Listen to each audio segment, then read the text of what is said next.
우리 시간 다 같이 함께 기도하며 하나님 앞에 예배하겠습니다.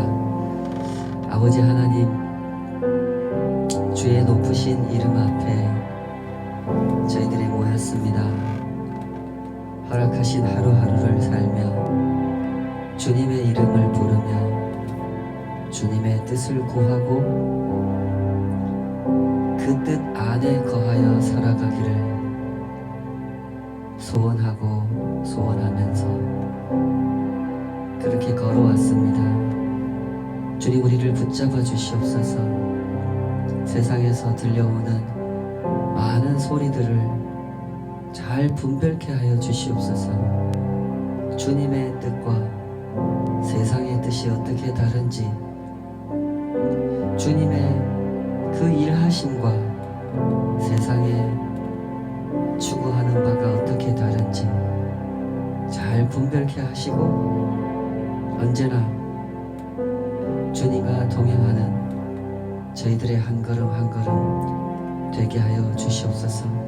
오늘도 그 소원 가지고 함께 모여 주님의 이름을 높여 부르기 원하오니, 그 말씀을 듣고 배우고 따르기 원하오니 주여 우리를 인도하여 주시옵소서.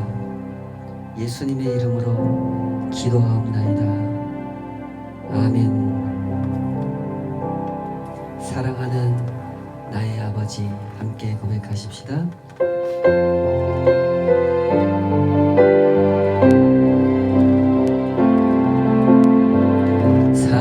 사랑하는 나의 아버지, 이름 높여드립니다. 주의 나라 찬양 속에 임하시니 능력에 주께 찬송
합심해서 같이 기도하십시다. 주님께서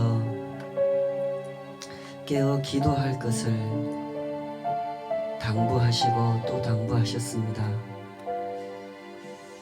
내가 다시 오는 그날에 기도하는 자를 과연 내가 볼 수 있겠느냐. 주님 말씀하셨죠. 그만큼 주님 오심을 기다리며 살아간다는 것이 우리 같은 인생들에게 간단치 않은 일임을,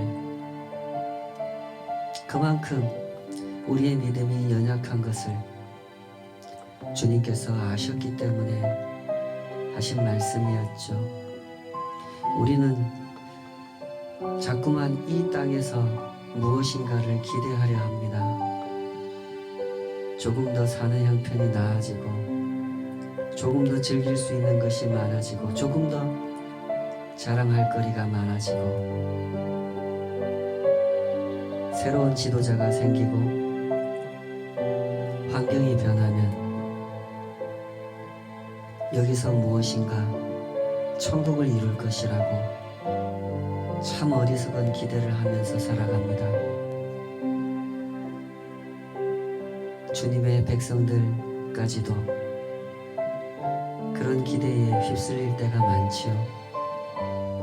때문에 주님 앞에 그 약속을 붙들고 깨어 기도한다는 것이 간단치 않습니다. 우리 이 시간 합심해서 기도하십시다. 세상을 다스리시는 분이 하나님이신 것을 굳게 붙들고 주님 따라가게 해달라고. 어떤 환경과 조건이 우리의 삶을 다스리는 것이 아니라 오직 하나님만이 우리를 진정으로 다스리시고 진정으로 이 땅을, 우리의 삶을 구원하시고 회복하심을 믿고 그 견고한 믿음 위에 우리에게 허락된 삶을 살아갈 수 있도록 인도해달라고 우리 기도하십시다. 그렇게 살아가는 삶만이 우리에게 참된 생명의 의미를 맛보게 할 것이고, 호흡 있는 동안에 불러야 할 노래를 알게 하며, 살아야 할 삶을 알게 하며, 누려야 할 기쁨을 누리게 할 줄 믿습니다. 그 믿음 날마다 더 견고해지도록, 확실해지도록 주여 우리를 인도하여 주시옵소서. 우리 합심해서 같이 기도하십시다. 아버지 하나님, 우리의 믿음의 어떠함을 아시는 주여, 우리 인격의 부족함과 우리 배움의 나약함과 게으름과 주님의 높으신 뜻을 바라보지 못하고 자꾸만 낮은 곳에 현실, 그것에 집착하고 그것에 매이려 하고 그것이 마치 내 삶을 다스리는 것처럼 착각하며 어리석은 믿음을 붙잡으려 하는 우리의 현실을 아시는 주여, 주님 말씀 듣게 하여 주시옵소서. 그 진리가 무엇을 말씀하시는지, 우리의 삶을 진정으로 통치하는 것이 무엇인지, 그것이 믿음이고 그것이 태도이며 그것이 주님께서 어루만지신 우리의 인격인 것을, 그것이 바로 믿음이고 그것이 바로 주님의 손안에 연단받은 자, 하나님의 성도가 살아가는 삶인 것을, 천국 백성이 살아가는 삶인 것을 주님 알게 하셨어요. 주여, 우리가 그 말씀을 붙들게 하여 주시옵소서. 기도원이 있다가 승리한다고 하여 무슨 천국을 누렸겠습니까? 그것은 오히려 그들 더 깊은 타락으로 하나님에 대한 무지가, 하나님 나라에 대한 무지가 그들의 삶을 그렇게 구렁텅이로 쳐박아 버렸습니다. 아버지, 우리의 눈을 열어주시옵소서. 우리의 심령의 깨달음을 허락하여 주시고 우리가 살아가는 삶이 진정 생명다운 삶이 될 수 있도록 살아 호흡하는 그 호흡이 거룩한 호흡이 되게 하시고, 주님과 함께 호흡하는 생명 되게 하시고, 주님과 함께 살아가는 생명의 빛을 비추는, 구원의 빛을 비추는 삶이 되도록 주여 우리를 인도하여 주시옵소서.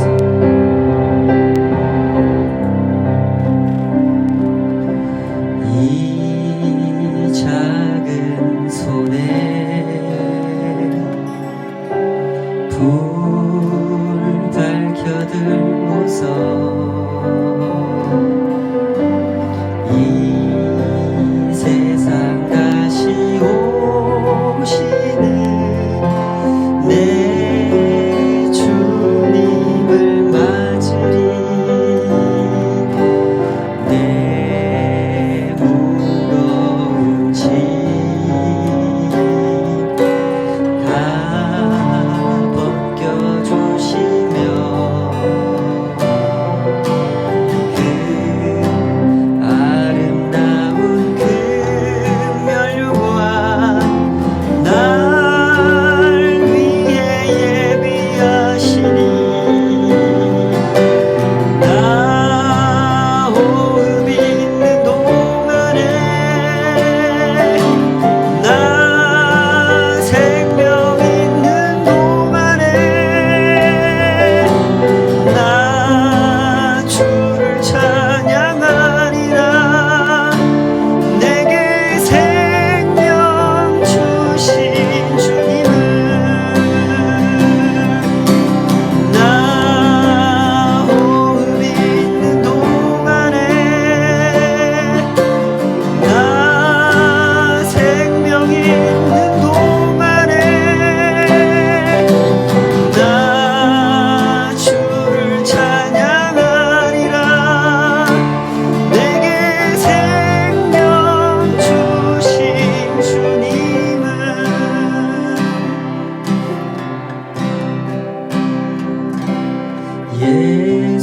예수가 거느리시고 즐겁고 평안하구나.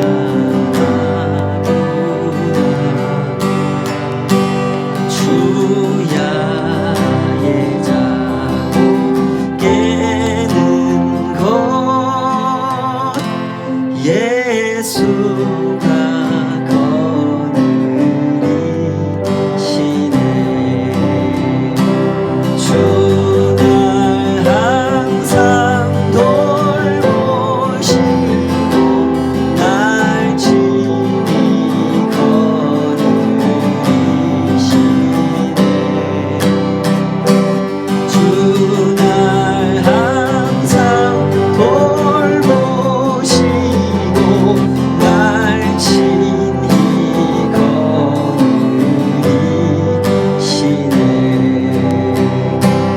내 때로 괴로움 당하며 내 때로 기쁨 누리네.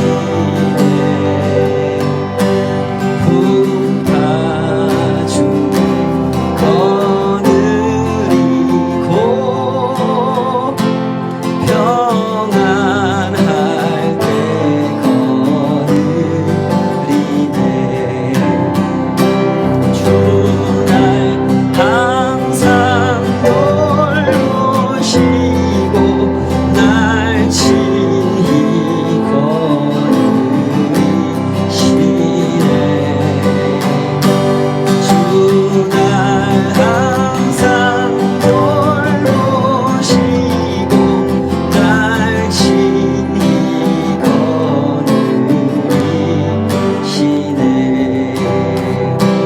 내 주의 손을 붙잡고 천국에 올라가겠네.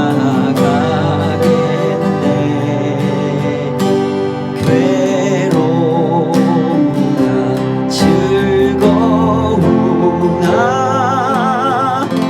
예수가 거느리시네. 주 날 항상 돌보시고 날 친히 거느리시네. 주 날 항상 돌보시고 날 친히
한번 고백합시다.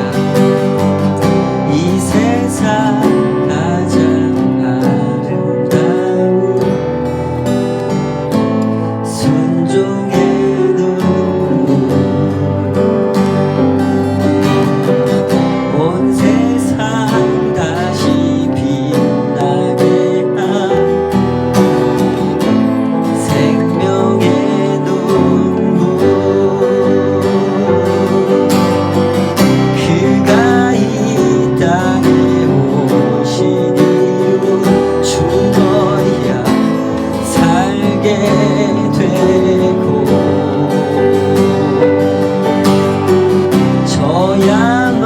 저야만 승리하는 놀랍고 영원한 신비 지으신 그대로 회복시킨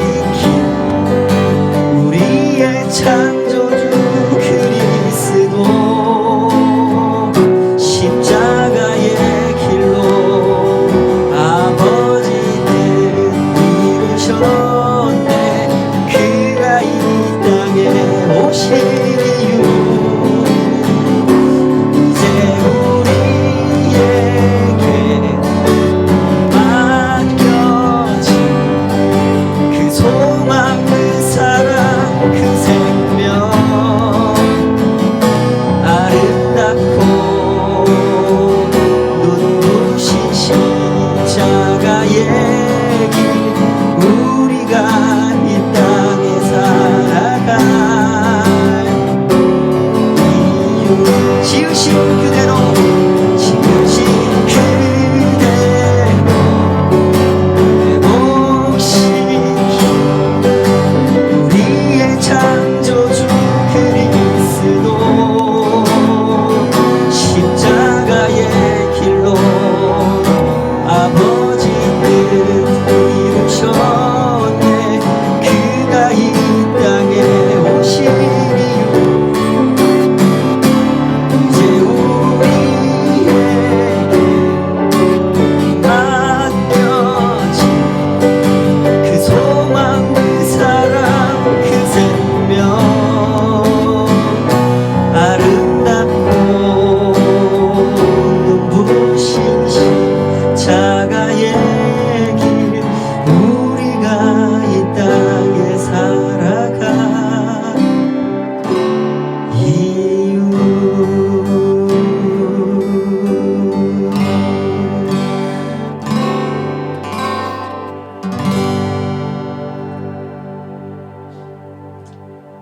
아멘. 아멘. 우리 이 시간 다 같이 주님 앞에 드린 예물 위해서 기도하겠습니다. 아버지 하나님, 그 사랑과 그 돌보심과 그 베푸심을 감사합니다. 주님의 손 아래서 저희들의 삶이 평안하고 일하고 결실을 거두며 수고한 것에 그 결실 속에 먹고 마시고 살아왔음을 그 은혜의 섬세하심과 돌보심에 사랑이 깃들어 있음을 그렇게 맛보고 살았음을 감사합니다. 주님의 그 선하신 손 아래서 저희들의 삶의 의미를 배우고 사랑을 배우고 주의 복음이 하시는 일을 배웠습니다. 하여 주님께서 일하시는 그곳에서 함께 일하고 함께 쓰임받는 그 복된 일을 소망하며 이렇게 주님 앞에 구별하여 드리옵니다. 주님 이 모든 것을 은혜로우신 손으로 거두어 주시고 주님께서 원하시는 그곳에 잘 흘러갈 수 있도록 잘 쓰여질 수 있도록 복을 내려 주시옵소서. 주님 앞에 드린 각 사람의 마음 그 거룩한 기도를 기억하여 주시고 주님의 뜻 안에서 복되게 하나하나 이루어져 가는 것을 경험해 갈 수 있도록 그 기도 위에 은혜를 더하여 주시옵소서. 우리의 삶을 이렇게 늘 주님과 함께 살아갈 수 있는, 주님께서 하시는 일을 맛볼 수 있는 그 은혜 속에 인도해 주심을 감사드립니다. 날마다 더욱 그 은혜를 깊이 생생하게 체험하고 또 증거하며 살아갈 수 있도록 저희들이 인도하여 주시옵소서. 이 모든 것을 베풀어 주시고 거두어 주시고 사용해 주심을 감사드리며 예수님의 이름으로 기도하옵나이다. 아멘. 이 시간은 다 같이 하나님 말씀 함께 보시겠습니다. 오늘 주신 하나님 말씀은 누가복음 11장 14절에서 26절까지 말씀입니다. 누가복음 11장 14절에서 26절까지 다 찾으신 줄 알고 한 목소리로 같이 읽겠습니다. 시작. 예수께서 한 말 못하게 하는 귀신을 쫓아내시니 귀신이 나가매 말 못하는 사람이 말하는지라.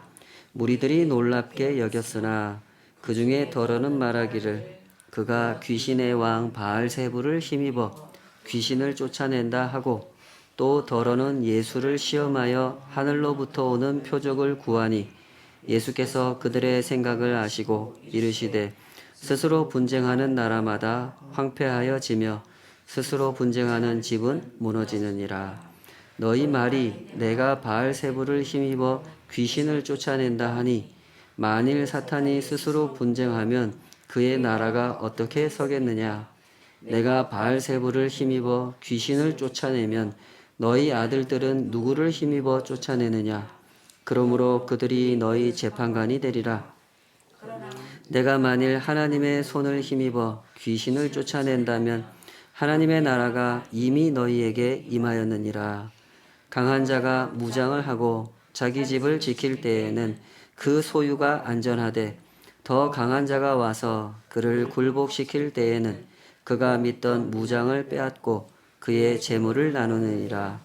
나와 함께 하지 아니하는 자는 나를 반대하는 자요, 나와 함께 모으지 아니하는 자는 해치는 자니라. 더러운 귀신이 사람에게서 나갔을 때에 물 없는 곳으로 다니며 쉬기를 구하되 얻지 못하고, 이에 이르되 내가 나온 내 집으로 돌아가리라 하고 가서 보니 그 집이 청소되고 수리되었거늘, 이에 가서 저보다 더 악한 귀신 7을 데리고 들어가서 거하니 그 사람의 나중 형편이 전보다 더 심하게 되느니라. 아멘. 오늘 주신 말씀으로 이미 너희에게 임하였느니라, 이런 제목으로 함께 하나님 말씀 헤아려 보도록 하겠습니다. 복음서에 보면 예수님께서 귀신을 쫓아내시는 장면이 많이 등장합니다. 오늘 본문도 그렇게 시작하고 있죠. 왜 복음서 기자들은 이런 이야기를 책에다가 수록해 놓은 것일까요?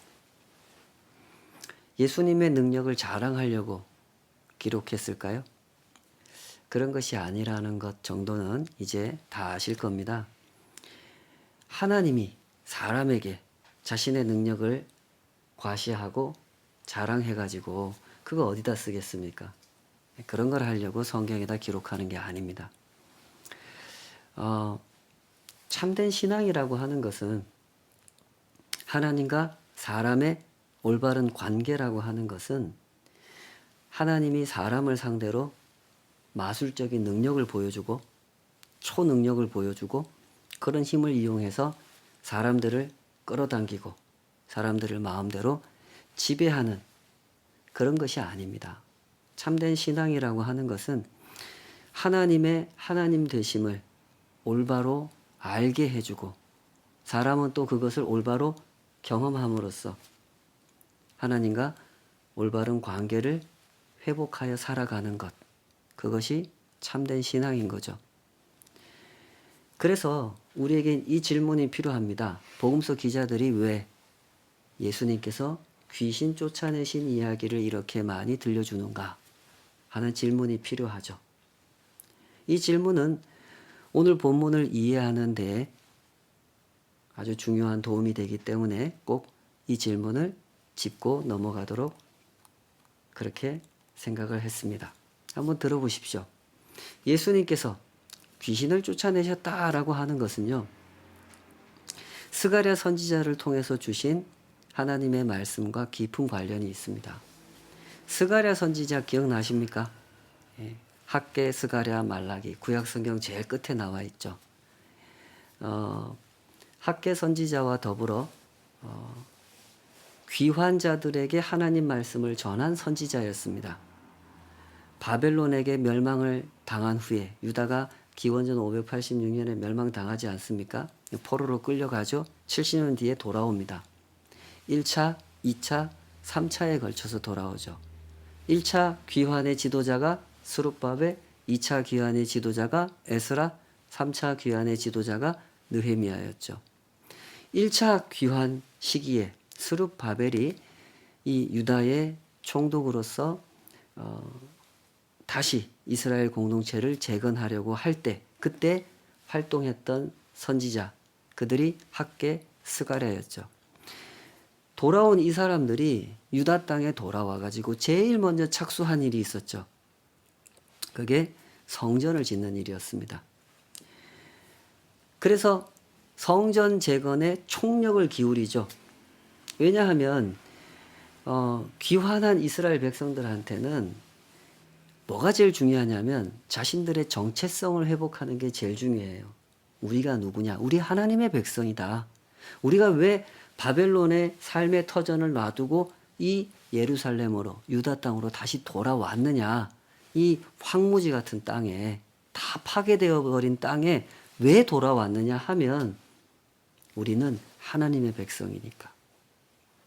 이게 이스라엘 백성들의 정체성이거든요. 하나님이 우리한테 주신 약속이 있으니까 그걸 회복하기 위해서 우리 돌아온 거야. 그래서 우리한테 제일 중요한 첫 번째 사업이 뭐예요? 예배를 회복하는 일이에요. 그래서 성전을 재건하는 일에 총력을 기울입니다. 이때 성전 재건하는 이 과정이 잘 진행이 됩니까? 아니면 중간중간에 어려움이 계속 생깁니까? 계속 어려움이 생기죠. 외부의 방해도 있었고 귀환자들 내부의 이 헌신의 부족함이라고 하는 문제도 겪었죠. 사람들이 자기 먹고 살기도 힘들고 또 하고 싶은 것도 있고 하다 보니까 성전 재건하는 일에 헌금 내는 거를 자꾸 미루다 보니 성전 재건을 시작했다가 멈추고 또 전개했다가 또 멈추고 계속 이런 상황이 생겼죠. 그때 하나님께서 이 스가랴 선지자를 통해서 희망의 메시지를 들려주십니다. 너희들 자꾸 공사가 멈추고 이러는데 하나님이 반드시 재건이 되게 해주실 거야. 그러니까 너희들 희망 놓지 말고 끝까지 이 공사에 참여해야 돼. 이러면서 계속해서 메시지를 주세요. 그때가 언제냐면 기원전 521년입니다.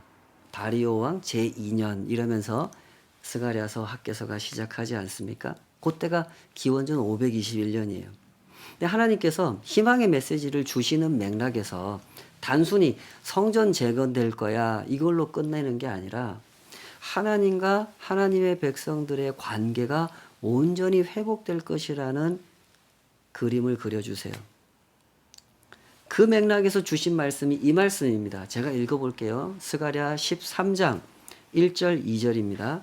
그날에 죄와 더러움을 씻는 셈이 다윗의 족속과 예루살렘 주민을 위하여 열리리라.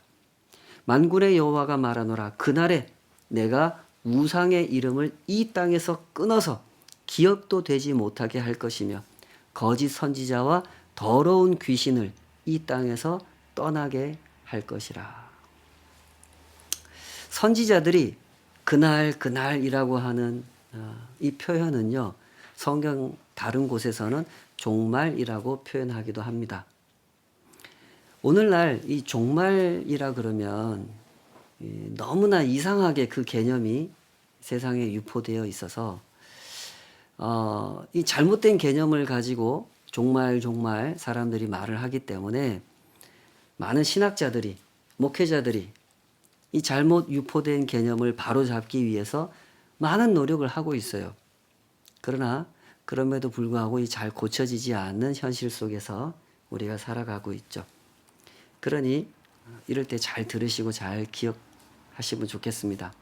성경이 말하는 종말이라고 하는 개념은 시간적인 개념이기보다는, 시간적인 개념 맞기는 맞습니다. 그러나 시간적인 개념에 무게를 두고 하시는 말씀이기보다는 사건과 관련한 개념이에요. 어떤 사건이냐면 하나님께서 보내시는 메시아, 구원자가 이 땅에 오시면 그때 구원이라는 게 이루어지고 심판이라는 게 이루어집니다. 구원이 이루어지고 심판이 이루어지는 것이 그날이고 종말입니다. 라고 성경은 설명을 해요. 그래서 이 종말이라고 하는 것은 이미 이루어진 사건이에요. 하나님이 보내신 구원자, 메시아가 오셨습니까? 안 오셨습니까? 오셨잖아요. 예수님의 초림 사건으로 이 종말은 실현이 되었고요. 예수님의 재림 사건으로 완성이 될 거예요. 예수님이 떠나시면서 다시 오신다 이러고 가셨잖아요. 그래서 예수님이 오셔야 완성이 되는 사건, 그것이 종말이에요. 하나님의 구원과 심판이 이루어지는 거예요. 이게 종말 개념이에요. 때문에 선지자들을 통해서 하나님이 말씀하실 때 그날에는, 종말에는 내가 이렇게 하겠다라고 말씀하시는 거는 하나님께서 약속하신 회복과 심판과 구원, 회복과 심판, 구원과 심판이 이렇게 이루어질 거다라고 설명하는 말씀인 거예요. 여기 방금 제가 읽었던 스가랴 13장 1절 2절에도 그런 내용이 기록되어 있는 겁니다. 하나님께서 이 땅을 회복시키시는 날에 어떻게 회복을 시키실 거냐면 죄와 더러움이 씻겨지는 일이 생겨날 거다. 우상은 사라질 거고 거짓 선지자와 더러운 귀신은 이 땅에서 사라지게 될 거다. 이런 식으로 회복이 이루어질 거다라고 설명을 하신 거예요. 이것이 바로 구원이고 회복이고 심판이라는 거죠. 하나님과 하나님의 백성들이 그때 올바른 관계를 회복하게 된다는 거죠. 하나님과 하나님의 백성이 올바른 관계를 회복하려면 반드시 이 일이 일어나야 된다는 거예요. 하나님과 하나님 백성의 그 관계, 그 사이를 가로막고 있던 죄, 우상, 거짓 선지자, 더러운 귀신, 이것들이 제거가 되어야 되기 때문에 하나님께서 그날에는 내가 이런 일이 일어나게 할 거야. 그래서 너희들을 구원하고 너희들과의 관계를 온전히 회복할 거야. 라고 설명을 하신 거죠. 그러니까 예수님께서 귀신을 쫓아내셨다라고 하는 사건은 예수님께서 그 스가랴 선지자를 통해서 하셨던 말씀, 그 말씀을 성취하신다는 뜻이에요. 회복의 길을 열어주신다는 뜻이죠. 하나님과 그 백성의 관계를 가로막고 있는 거짓된 세력, 그들을 쫓아내 주심으로써 하나님의 백성들이 죄와 더러움을, 우상과 거짓 선지자를 떠나서 하나님께로 온전히 돌아가도록 인도해 주신다라는 말씀인 거죠. 복음서에서 왜 예수님께서 귀신 쫓아내신 이야기를 이렇게 많이 하는지 그 이유를 아시겠죠? 그러나 항상 이 대목에서 이 개념이 변질이 됩니다. 사람들의 관심이, 사람들의 욕망이 이 하나님의 말씀에 투영이 되고 섞여버려요. 그러면서 그 본래의 개념이 변질이 되는 상황이 생겨버리죠. 구원, 회복, 심판이라고 하는 것은 처음부터 끝까지 이거 하나님께서 하시는 일입니다. 하나님의 때에 하나님의 방식대로 하나님께서 이루시는 일이란 말이죠. 그러나 유대인들이 자꾸만 이 개념에 끼어들어요. 하나님께서 말씀하신 구원을 유대 민족이 원하는 구원 개념으로 변질시켜 놓고, 하나님께서 말씀하신 심판을 유대 민족이 원하는 심판 개념으로 변질시켜 놓고, 하나님께서 말씀하신 회복을 유대 민족이 원하는 회복 개념으로 변질시켜 놓는 거예요. 그러다 보니까 메시아 개념까지 변질이 되는 겁니다. 스가랴 선지자를 통해서 말씀하신 메시아 상, 이사야 선지자를 통해서 말씀하신 메시아 상, 그 메시아 상은 온데간데 없고 유대 민족이 원하는 메시아 상만 남는 거죠. 그 메시아 상이 유대 민족들의 마음속에 커다랗게 자리 잡게 된 거예요. 그러다 보니까 예수님께서 오셔서 내가 바로 그 하나님이 보내신 메시아라고 말씀하시고 가르쳐 주시고 여러 가지 증거들을 보여주셔도 유대인들은 예수님을 받아들이지 않았던 것이죠.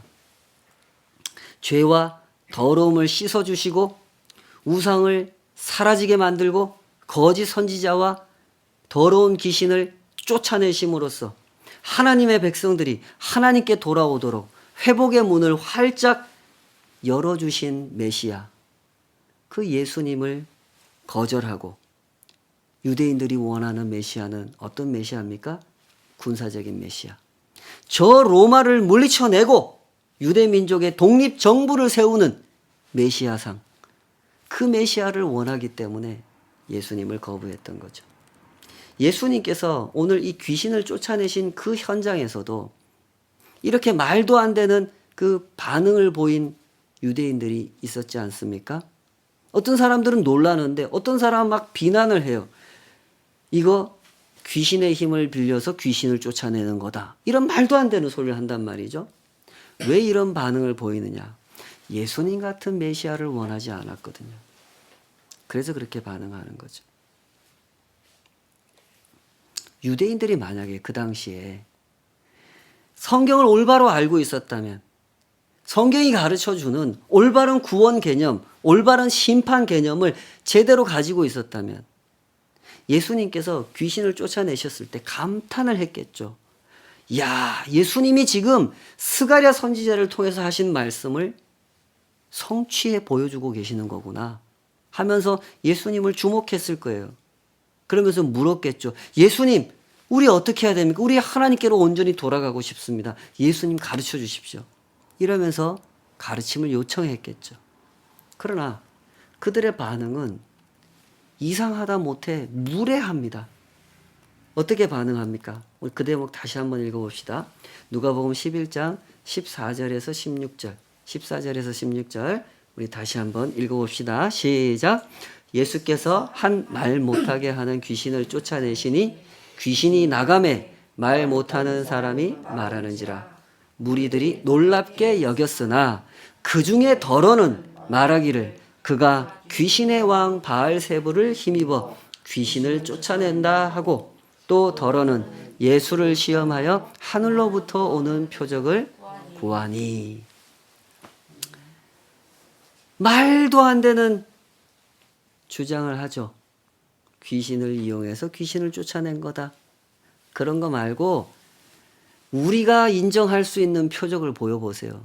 당신이 군사적 메시아로서 저 로마를 물리칠 수 있는 힘을 가지고 있다는 거 보여줘 보세요. 이러면서 예수님한테 달려들었단 말이죠. 예수님께서 그들의 생각을 아셨어요. 그들의 반응을 보셨죠. 예수님께서 보여주신 이적은 하나님께로부터 나타난 일이 아니라 귀신의 도움으로 된 일이다라고 주장하는 그들의 마음을 아셨습니다. 오늘 이 대목이 오늘 이 본문에서 핵심적으로 다루어지는 갈등이에요. 이 사람들이 왜 이토록 이상한 반응을 보였는지 그 이유를 잘 헤아려 보시기 바랍니다. 이런 걸 요즘 심리학자들은요, 확증 편향이라고 표현을 하죠. 들어보셨죠? 사람에게 여러 가지 정보가 주어집니다. 근데 그 여러 가지 정보를 다 하나하나 다 받아들이지 않죠. 들어보고 내 마음에 드는 정보만 받아들이고 마음에 들지 않는 것은 못 들은 척합니다. 내가 옳다고 생각하는, 내가 좋다고 생각하는 정보만 골라서 받아들이는 거예요. 그리고 결론을 내리죠. 이런 심리를 확증 편향이라 그래요. 쉽게 말해서 보고 싶은 것만 보고 듣고 싶은 것만 듣겠다, 이런 심리인 거죠. 그때 그 유대인들의 마음속에 그런 심리가 있었단 말이죠. 심지어 그때로부터 지금 2000년이 지나지 않았습니까? 2000년이 지난 오늘날에 이르기까지 유대인들 안에는 그들처럼 생각하는 사람들이 아주 많습니다. 때문에 그들은 예수님을 하나님께서 보내신 메시아라고 인정하지 않는 거예요. 이들의 어처구니 없는 이 반응으로 인해서 오늘 예수님께서 이 말씀을 하시게 되죠. 그들의 주장이 얼마나 비논리적이고 근거 없는 주장인지를 예수님은 조목조목 설명해 주십니다. 그리고 경고의 말씀까지 하세요. 그 대목 우리 다시 한번 같이 읽어봅시다. 17절에서 20절인데요. 읽어보겠습니다. 시작. 예수께서 그들의 생각을 아시고 이르시되 스스로 분쟁하는 나라마다 황폐하여지며 스스로 분쟁하는 집은 무너지느니라. 너희 말이 내가 바알세불을 힘입어 귀신을 쫓아낸다 하니 만일 사탄이 스스로 분쟁하면 그의 나라가 어떻게 서겠느냐. 내가 바알세불을 힘입어 귀신을 쫓아내면 너희 아들들은 누구를 힘입어 쫓아내느냐. 그러므로 그들이 너희 재판관이 되리라.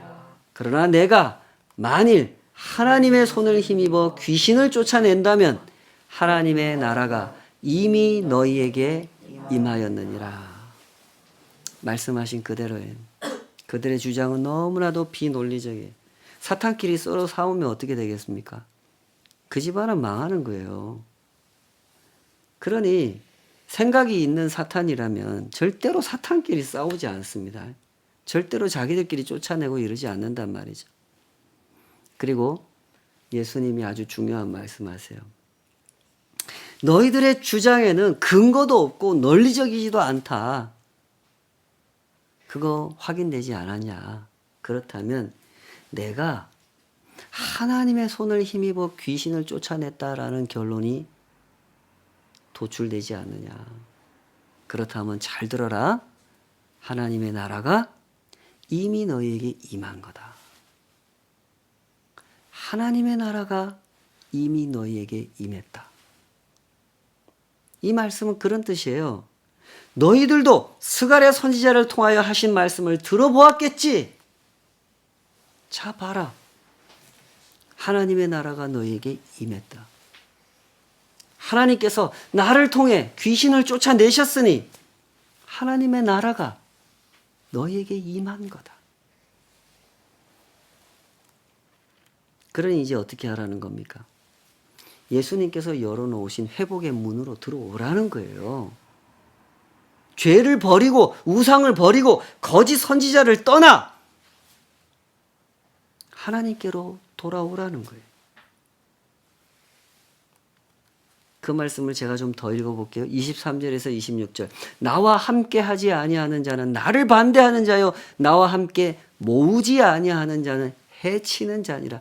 해친다라는 말은 흐트러서 바깥으로 내보낸다 이런 뜻이죠. 모은다의 반대입니다.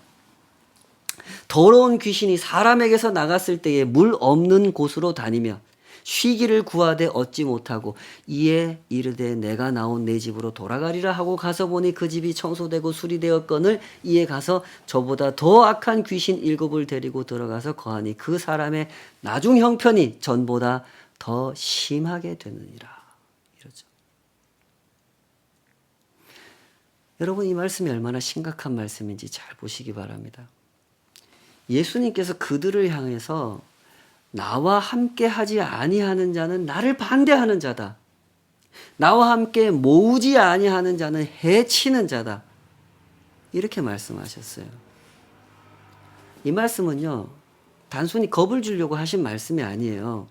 너무나 자연스러운 이치를 설명하신 거죠. 이 유대인들이 지금 예수님을 사탄과 한패로 몰지 않았습니까? 예수님을 사탄과 한패라고 생각하는 사람은 절대로 예수님과 한편이 될 수가 없죠. 그들은 예수님과 함께 회복의 문으로 들어갈 수도 없고 회복의 문으로 들어가려고 하는 사람들을 도와줄 수도 없어요. 오히려 회복의 문으로 들어가려고 하는 사람들을 방해하는 일을 할 수밖에 없는 사람들이죠. 실제로 예수님을 십자가에 못 박은 유대인들이 그렇게 하지 않았습니까?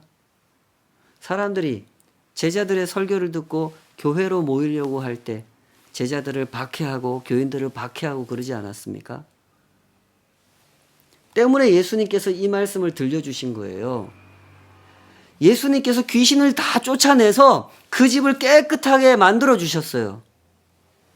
그런데 그 집주인이 그 집의 주인으로 예수님을 모셔드리지 않는 거예요. 집이 텅텅 비어 있어요.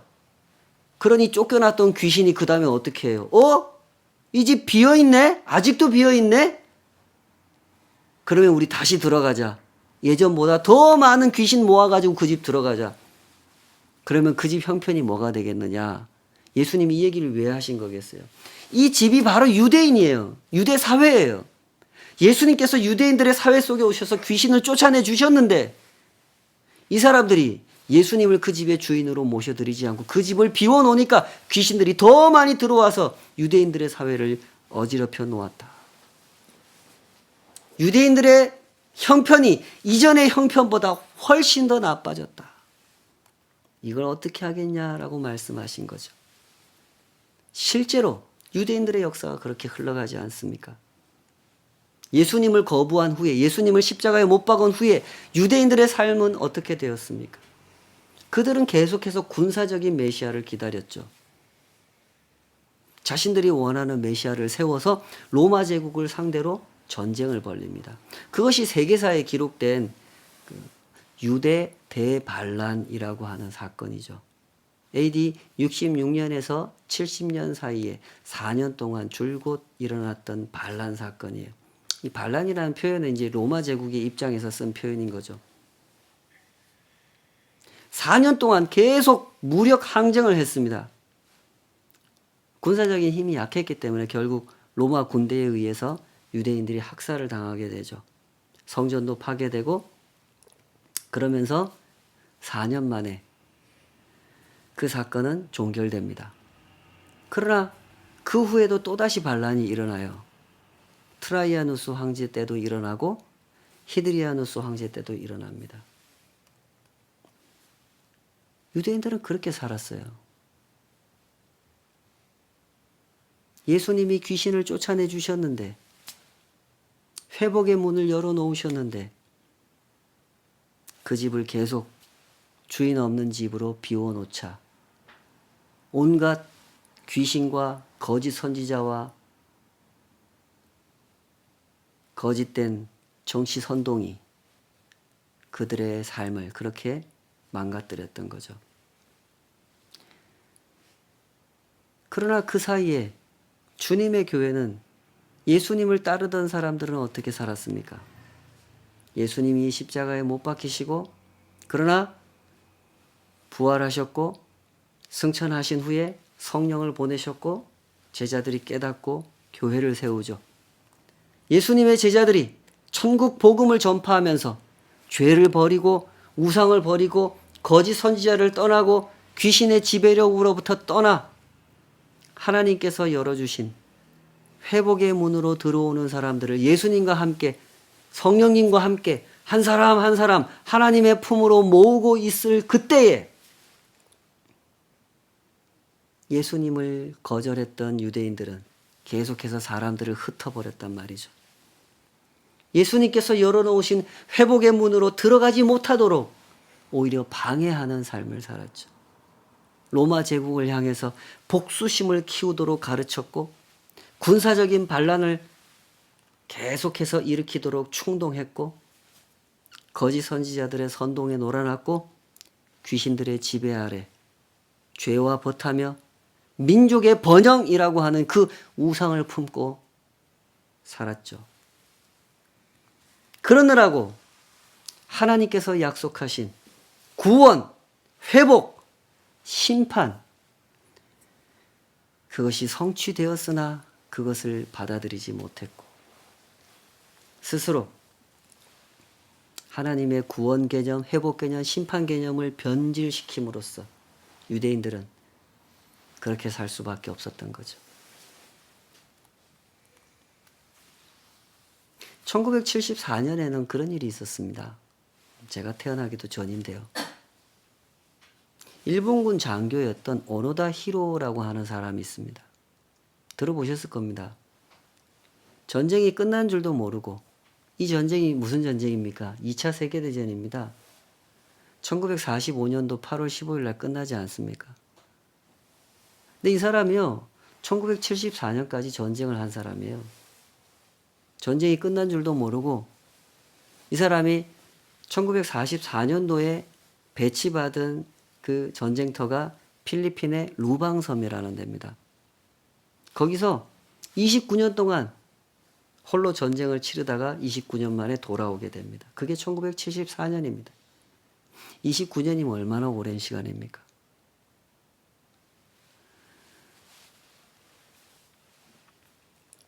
처음에 이 사람과 같이 그곳에 배치받은 일본군은 약 200명 정도였다 그래요. 임무를 받고 이 사람들이 임무를 수행하고 있었는데 그 과정에서 뭐 몇 번의 교전도 있고 그러다가 대부분이 죽고 30명 정도가 남았어요. 그때쯤 전쟁이 끝난 거예요. 전쟁이 끝나니까 사실은 본국에서 이렇게 제대로 수습을 해야 되잖아요. 남아있는 병사들한테 전쟁이 끝났으니 이렇게 복귀해라 이렇게 안내를 해야 되는데 이게 제대로 안내가 안 간 거죠. 그래서 미군에서 비행기를 띄워가지고 삐라를 살포해서 전쟁이 끝났다는 걸 알려줍니다. 이 사람도 그 삐라를 봐요. 근데 그걸 보자 믿지 않아요.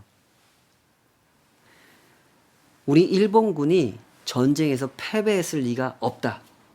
이 삐라는 틀림없이 저 악랄한 미국 놈들이 기만 전술로 지금 우리한테 뿌린 거다. 이거 속이는 거다. 그렇게 생각을 했어요. 그래가지고 산속 깊숙이 들어갑니다. 자기를 따르는 병사들을 데리고 거기 들어가서 계속 뭐 산 열매 따먹으면서 생존해 가는 거죠. 그렇게 시간이 흐르다 보니 이제 미군도 복귀하고 루방섬에서 더 이상 이 사람들이 싸울 일은 없어요. 그러나 이 오노다 히로라고 하는 사람은 계속 싸웁니다. 이 사람을 잡으려고 필리핀 군대가 파견이 되거든요. 필리핀 군대하고 싸우고 또 물로 가면 루방섬의 사람들하고 싸워요. 왜냐하면 이 사람이 먹고 살 식량이 필요하잖아요. 약탈을 하기 위해서 그 루방섬에 사는 필리핀 주민들을 상대로 싸워요. 그 과정에서 아주 잔인한 범죄를 저지르죠. 주민들은 총이 없잖아요. 이 사람 총을 가지고 수류탄을 가지고 민간인들하고 싸웠으니 그 민간인들의 피해가 얼마나 극심하겠습니까? 민가를 습격해서 식량을 뺏어오고 그 과정에서 그 민간인들을 많이 죽입니다. 부녀자들을 겁탈하고 악랄한 범죄를 저질렀죠. 그렇게 세월이 가다가요. 우여곡절 끝에 결국 이 사람이 투항을 하고 1974년에 일본으로 돌아오게 된단 말이죠. 29년 만에. 이 사람이 일본에 돌아와 가지고요. 영웅 대접을 받았다 그래요. 투철한 군인 정신을 가진 사람이다. 진정한 사무라이 정신을 가진 진정한 일본인이다. 이러면서 영웅 대접을 해줬다 그래요. 일본의 정치인들이 볼 때 이 사람은 이용 가치가 있는 사람이었던 거죠. 전쟁에서 진 나라 백성들의 입장에서는 우리가 졌다는 걸 인정하고 싶지 않잖아요.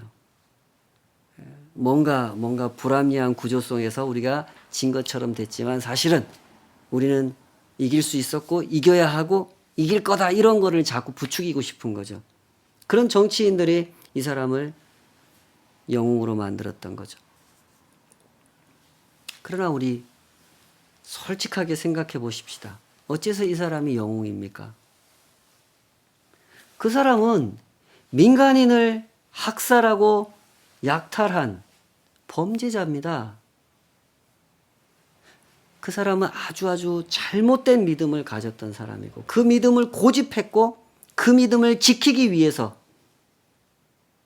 그 믿음을 지킬 수만 있다면 무고한 양민들을 해쳐도 상관없다는 생각을 가졌던 사람이고 실제로 그렇게 나쁜 짓을 저지른 사람이죠.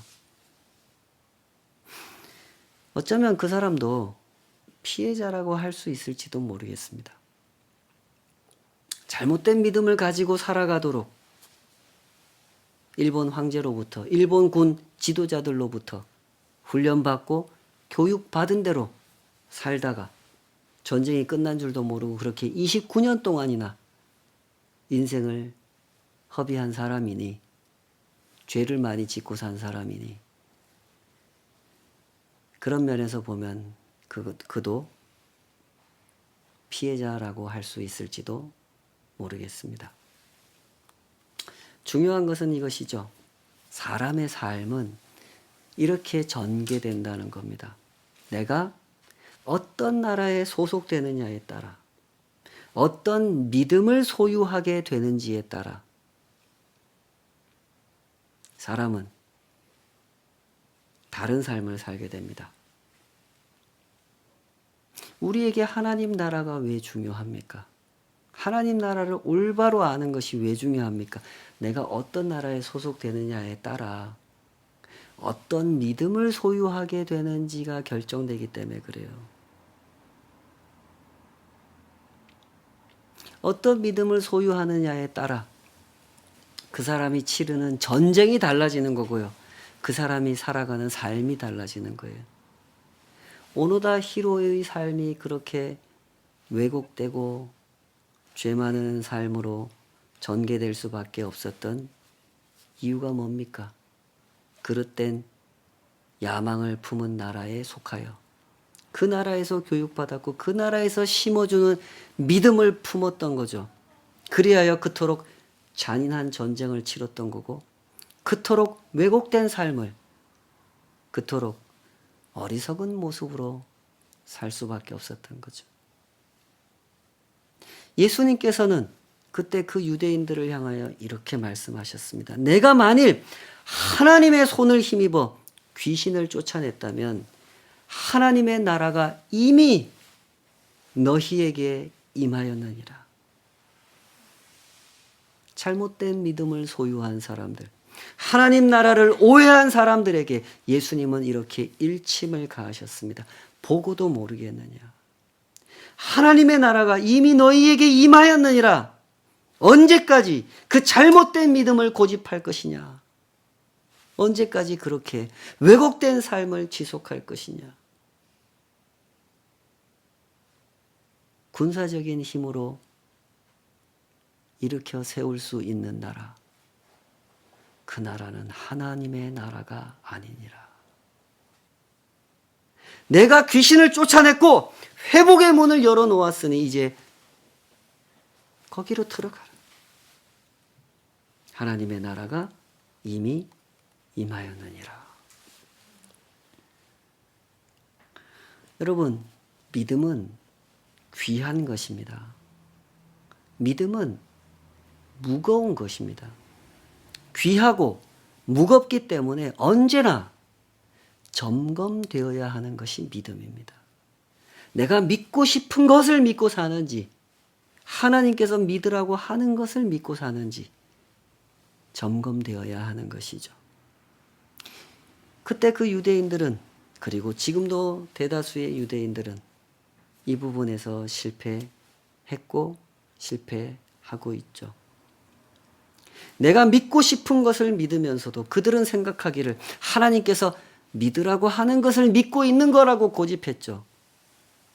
그 고집으로 예수님을 거부하는 지경에까지 이른 것이며 때문에 그토록 왜곡된 전쟁을 끝도 없는 전쟁을 치르고 지금도 치르고 있지 않습니까? 그 왜곡된 삶은 잘못된 믿음을 버리지 않는 한 끝날 수 없는 것이죠. 그러므로 부디 명심하시기 바랍니다. 세상에 이런 믿음을 가진 사람이 의외로 많습니다.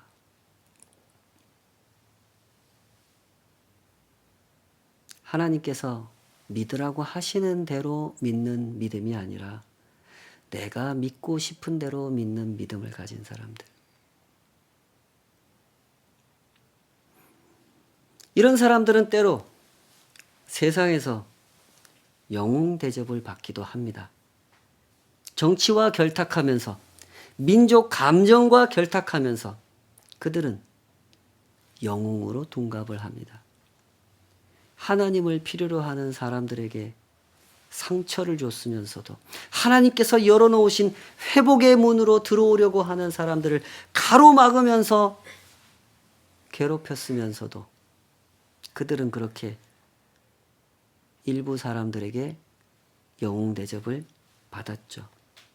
그러므로 잘 분별하셔야 됩니다. 하나님의 구원, 하나님께서 이루어주시는 회복, 하나님께서 드러내신 심판이 무엇인지 분별할 줄 아셔야 해요. 그리하여 회복의 문으로 들어가는 삶, 예수님과 함께 하나님의 백성들을 모으는 삶, 그런 복된 삶을 살아가는, 그런 복된 일에 쓰임받는 우리들의 신앙 여정이 되었으면 참 좋겠습니다. 기도하십시다. 아버지 하나님, 오늘도 우리는 주어진 삶의 길을 걸어갑니다. 이 세상이 왜 이렇게 다투고 괴롭히고 상처 입고 아파하고 복수의 칼을 갈고 눈물 흘리고 갈등하고 미워하고 시기하고 질투하는지. 주님, 우리의 마음을 정직하게 하여 주시옵소서. 그리하여 이 진실을 정직하게 성찰해 볼 수 있게 하여 주시옵소서. 예수님께서 죄를 씻어 주시고 우상을 버리게 하시고 거짓 선지자를 쫓아내시고 더러운 귀신을 쫓아내셨을 때 그것이 우리에게 무엇을 가져다 주는 것인지 잘 헤아릴 수 있게 하여 주시옵소서. 그 회복의 문으로 들어가게 하여 주시고 그곳에서 하나님과의 온전한 관계를 맛보게 하여 주시옵소서. 그 복을 누리기 원하는 사람들에게 이 복음을 설명해 줄 수 있는, 이 복음을 경험할 수 있도록 도와줄 수 있는 주님, 우리들의 신앙 여정이 되게 하여 주시옵소서. 이제는 우리 주 예수 그리스도의 은혜와 아버지 하나님의 크고 높으신 사랑하심과 성령 하나님의 감동, 연단, 깨닫게 하시고 가르쳐 주시는 그 은혜로우신 역사가 하나님의 손에 붙들려 예수님의 편에 서서 하나님 품으로 나오길 원하는 사람들을 한 사람 한 사람 모으는 일에 예수님과 함께 성령님과 함께 쓰임받기를 사모하는 모든 주의 백성들 삶 위에 이제로부터 영원까지 함께 하여 주시기를 간절히 축원하옵나이다. 아멘.